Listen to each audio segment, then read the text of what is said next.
Andhra Pradesh investment promotional board సమావేశం Tadepalli camp కార్యాలయంలో ముఖ్యమంత్రి వైఎస్ జగన్మోహన్ రెడ్డి అధ్యక్షతన జరిగింది.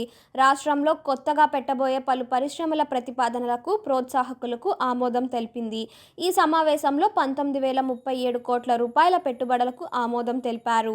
ఈ పరిశ్రమలు గ్రౌండ్ అయితే 69,565 మందికి ఉద్యోగాలు లభిస్తాయి.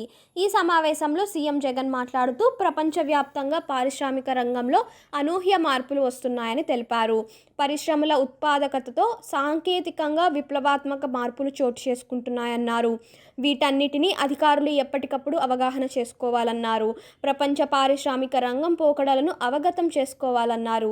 ఆ మేరకు పారిశ్రామిక విధానాల్లో మార్పులు చేర్పులు చేయాలన్నారు. అత్యంత పారదర్శకత విధానాల ద్వారా అత్యంత సానుకూల వాతావరణాన్ని తీసుకురాగలిగామని జగన్ తెలిపారు. ఈ క్రమంలో ఈజ్ ఆఫ్ డూయింగ్ బిజినెస్ ర్యాంకింగ్స్లో దేశంలోనే ప్రథమ స్థానంలో నిలిచామన్నారు. పరిశ్రమల పట్ల సానుకూల క్రియాశీలతను మరింత బలోపేతం చేయాలని సీఎం జగన్ అధికారులను కోరారు.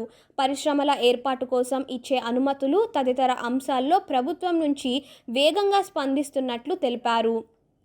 ఏ సమస్య ఉన్నా ఒక్క ఫోన్ కాల్ దూరంలో ఉన్నామన్న భరోసాను వారికి కల్పిస్తున్నామన్నారు. అనుమతులు, క్లియరెన్స్ విషయాల్లో ఇప్పుడున్న వేగాన్ని మరింతగా పెంచాల్సిన అవసరం ఉందన్నారు. పారిశ్రామిక వర్గాల నుంచి వచ్చే ప్రతిపాదనల పట్ల చురుగ్గా వ్యవహరించడంతో పాటు వాటికి త్వరగా అనుమతులు మంజూరు చేసే ప్రక్రియ వేగాన్ని ఇంకా పెంచాలన్నారు. ముఖ్యంగా విశాఖ గ్లోబల్ ఇన్వెస్టర్స్ సదస్సులో కుదుర్చుకున్న ఒప్పందాల అమలు విషయంలో మరింత వేగం పెంచాలని జగన్ ఆదేశించారు. గత ప్రభుత్వం కన్నా పరిశ్రమలకు ప్రోత్సాహకుల విషయంలో ఈ ప్రభుత్వ హయాంలో పెద్ద ఎత్తున మేలు చేకూర్చామన్నారు. ఇన్సెంటివ్లు ఇస్తూ వారికి చేదోడుగా నిలిచామని తెలిపారు. ఈ ప్రభుత్వం ముందుకు సాగుతోందన్నారు. ఎక్కువ మంది వీటిపై ఆధారపడి బతుకుతున్నారు కాబట్టి వీటిని కాపాడుకోవడం ప్రభుత్వం మీదున్న బాధ్యత అన్నారు. చిత్తూరు జిల్లా పుంగునూరులో 4,640 కోట్ల రూపాయల పెట్టుబడితో ఎలక్ట్రిక్ బస్సుల తయారీ పరిశ్రమ ఏర్పాటు చేయనున్న పెప్పర్ మోషన్ కంపెనీ. దీనివల్ల ప్రత్యక్షంగా 8,080 మందికి ఉద్యోగాలు వస్తాయి. విజయనగరం జిల్లా ఎస్కోట్లో 531 కోట్ల పెట్టుబడితో జేఎస్డబ్ల్యూ ఇండస్ట్రియల్ పార్కు ఏర్పాటు ప్రతిపాదనలకు ఆమోదం లభించింది. ఈ పరిశ్రమ ద్వారా 35,750 మందికి ప్రత్యక్షంగాను, 9,375 మందికి పరోక్షంగాను ఉద్యోగాలు లభిస్తాయి. శ్రీకాకుళం జిల్లా రణ సంస్థలో 1,550 కోట్ల పెట్టుబడితో శ్రేయస్ ఇండస్ట్రీస్ లిమిటెడ్ పరిశ్రమ ఏర్పాటుకు ఆమోదం లభించింది. దీనివల్ల 2,000 మందికి ప్రత్యక్షంగాను, మరో 500 మందికి పరోక్షంగాను ఉద్యోగాలు వస్తాయి.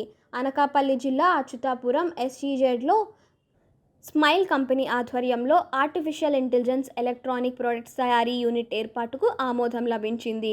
దీనికి 166 కోట్ల పెట్టుబడి పెడుతున్నారు. ఈ పరిశ్రమ ద్వారా 5,000 ఉద్యోగాలు వస్తాయి.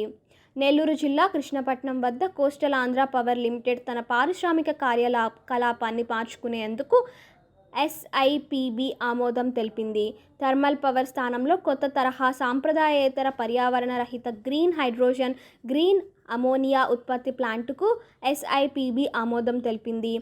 6,174 కోట్ల పెట్టుబడి, 600 మందికి ప్రత్యక్షంగాను, 2,000 మందికి పరోక్షంగాను ఉద్యోగాలు వస్తాయి.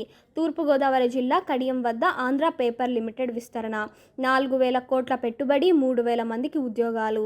విశాఖపట్నం జిల్లా అచ్యుతాపురం SEZలో ATC టైల్స్ లిమిటెడ్ విస్తరణ, 679 కోట్ల పెట్టుబడి, 300 మందికి ఉద్యోగాలు. తిరుపతి జిల్లా శ్రీకాళహస్తి సమీపంలో electro steel casting limited company విస్తరణ, 933 కోట్ల పెట్టుబడి, 2,100 మందికి ఉద్యోగాలు. ఏలూరు జిల్లా కొమ్మూరు వద్ద 114 కోట్ల పెట్టుబడి పెట్టనున్న శ్రీ వెంకటేశ్వర బయోటెక్ లిమిటెడ్, 310 మందికి ఉద్యోగాలు వస్తాయి. వీటికి SIPB సమావేశం ఆమోదం తెలిపింది.